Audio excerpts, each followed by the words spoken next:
گزارش مرکز تحقیقات جنایت‌های سازمان یافته و رشوه‌خوری با نام پاناما گیت که یک بخش آن به سرمایه‌های افراد نزدیک به ولادیمیر پوتین رئیس جمهوری روسیه بخشیده شده است، توجه جامعه روسیه را به این قضیه جلب کرد.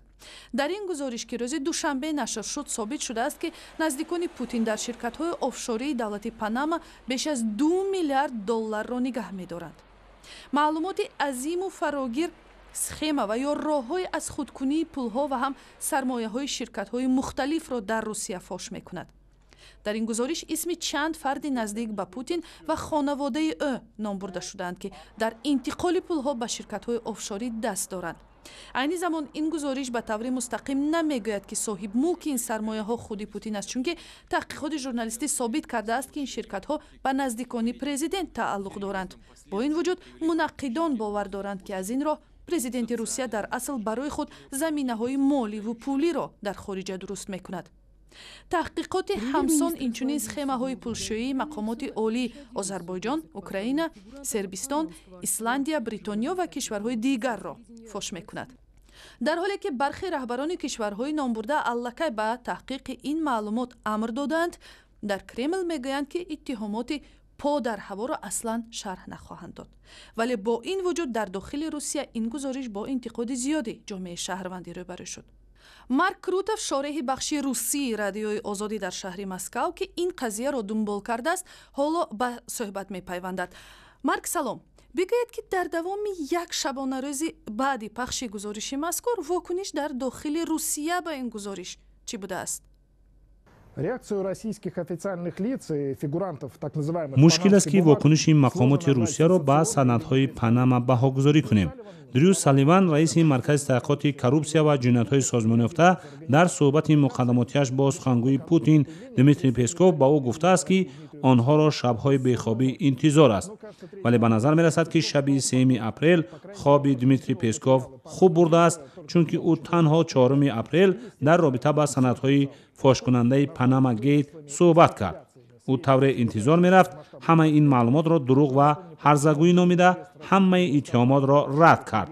پسکوف که ضمناً خودش اول شده درباره پخش قریب الوقوع معلومات گزارش تحقیقاتی خبر داده بود، گفت که هدف مؤلفان تحقیقات به هم زدن موفقیت‌های روسیه در جنگ سوریه و هم آبروریزی پوتین در آستانه انتخابات میباشد. چند بعد دمیتری پسکوف خبری مالکداری شرکتی آفشوری بودن همسرش تاتیانا ناوکا را هم رد کرد.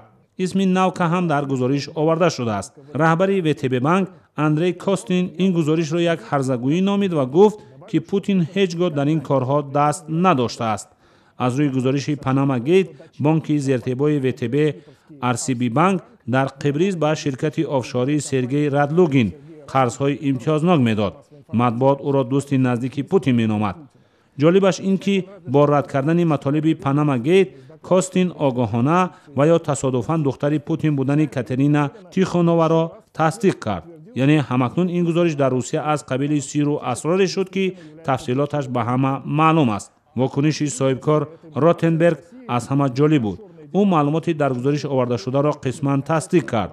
او تصدیق کرد که شرکت‌هایش با کارخانه‌های افشاری سرگئی رادلوگین قرض پیشنهاد می‌کرد، ولی گفت که این قرض‌ها با شرط‌های تجارتی و برای اجرای برنامه‌های مشخص داده شدند.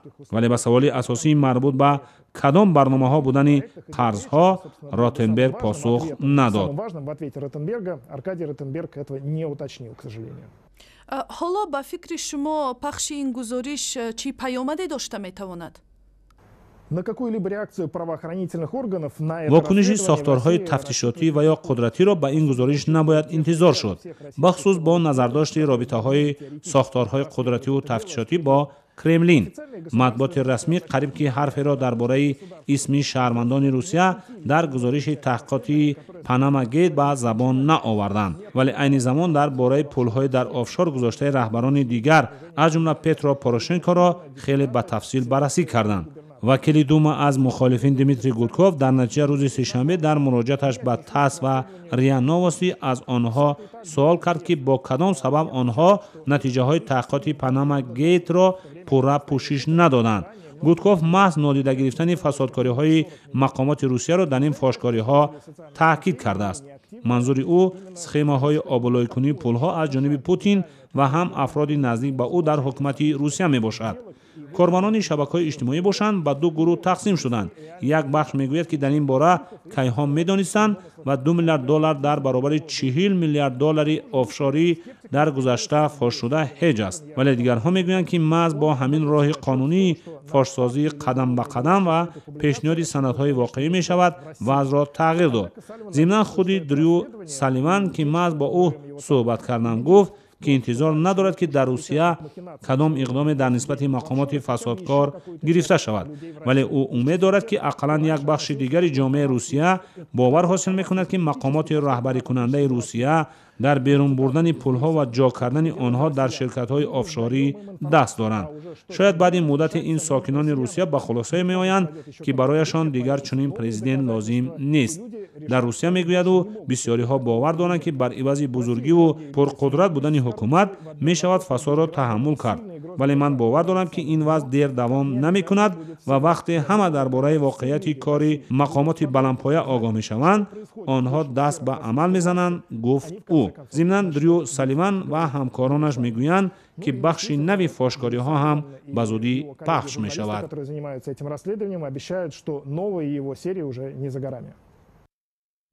تشکر.